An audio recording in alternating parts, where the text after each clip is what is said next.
Hello everyone, কেমন আছো তোমরা সবাই? আশা করছি তোমরা সবাই খুব ভালো আছো। তো গাইস, আমার ফার্স্ট ভিডিওতে তোমরা কোনো রেসপন্স করোনি বা তোমরা কিছু ভালোবাসা দেখাওনি। এটা আমার সেকেন্ড ভিডিও। তোমরা টাইটেল আর থাম্বনেল দেখে বুঝেই গেছো গাইস। তো গাইস, তোমরা বুঝেই গেছো ভিডিওতে কী কী হতে চলেছে। তো গাইস, আমি এখন এক জায়গায় যাচ্ছি জামা কাপড় কিছু কিনতে। তো গাইস, আমার এই ভিডিওটাতে তোমাদের কাছে যদি যাই, তোমরা প্লিজ ভিডিওটা টেনো না, ভিডিওটা ফুল দেখো। তো গাইস, আমরা এখন চলে আসি বাজারের ভিতর। বাজারের ভিতর এসে দেখি তো প্রচণ্ড ভিড়। তারপর আমার বউ এখানে কেনাকাটি শুরু করতে থাকে, আর এই ছোটো ভাইটা হাসতে থাকে। দেখছো গাইস কীরকম দাঁত। তারপর সে এখানে অনেক কিছু জামা কাপড় দেখতে থাকে, এখানে যা জামা কাপড় নিয়েও নেয়। আর আমি এখানে ভিডিও করতে ভুলে গেছি, নিয়ে সামনের দিকে চলে আসি। তারপর অনেক ভিড়, তোমরা বুঝতেই পারছো কত ভিড়।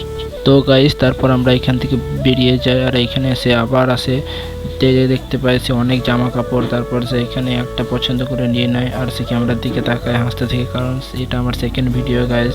তোমরা বুঝতে পারছো ফার্স্ট সেকেন্ড থার্ড ভিডিওতে সবারই প্রথম এরকম মনে হয়, আমারও মনে হচ্ছে গাইস। আমার প্রচণ্ড লজ্জা ভয় লাগছিল, তাও ভিডিও করছি গাইস, কারণ আমার কিছু স্বপ্ন আছে যেগুলো পূরণ করতে হবে।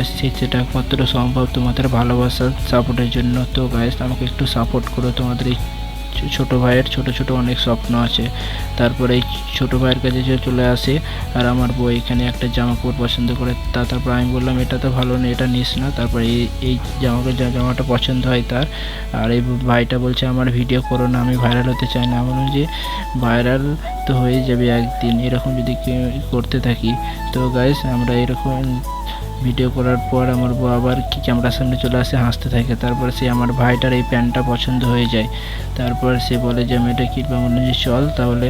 তারপর আমরা এখানে বসি গাইস, প্রচণ্ড ঘেমে গেছি আর প্রচণ্ড গরম লাগছে। তারপরে এই প্যান্টটা দেখো, প্যান্টটা কত সুন্দর কালো রঙের প্যান্ট, বেশ ভালোই লাগছে দেখতে। তোমরা কমেন্ট করে বলো তোমাদের কেমন লেগেছে। তো গাইস, তারপর আমরা এখান থেকে বেরিয়ে আসি রাস্তার ওপার হই। তারপর গাইস আমার বউ সামনের দিকে যায়, আর আমি পেছন দিকে যাই। আমার বউ আর আমার ভাইটা সামনের দিকে চলে যায়। তারপর আমি এখানে আসি, আমার বউ আবার দেখতে লাগে জামা কাপড়, আর আমি এখানে দেখো গাইস পরপর দুটো ঘড়ির দোকান কত সুন্দর। আর এখানে আমার বউ বলছে পছন্দ হচ্ছে না। অলরেডি সে অনেকগুলো জামা কাপড় নিয়ে নিয়েছে, তাও পছন্দ হচ্ছে না। বলছে কি করা যায়, মেয়ে ছেলের সাথে বাজার করা আসাই মুশকিল। তারপর আমি বললাম যে চল, আর বাজার করতে হবে না, বাড়ি চল, অনেক বাজার করলি, অনেক জামা কাপড় কিনলি। তারপর গাইস আমরা এখানে চলে আসি, আর তোমরা বুঝতেই পারছো এটা কোথায়। এটা হচ্ছে রামপুরহাটের 5 মাথা মোড় ক্লক টাওয়ার।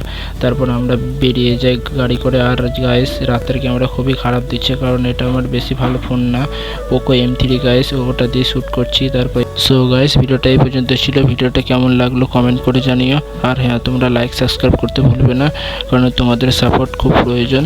তাই গাইস, তোমরা সবাই সাপোর্ট করো। আর তোমরা খুব ভালো থেকো।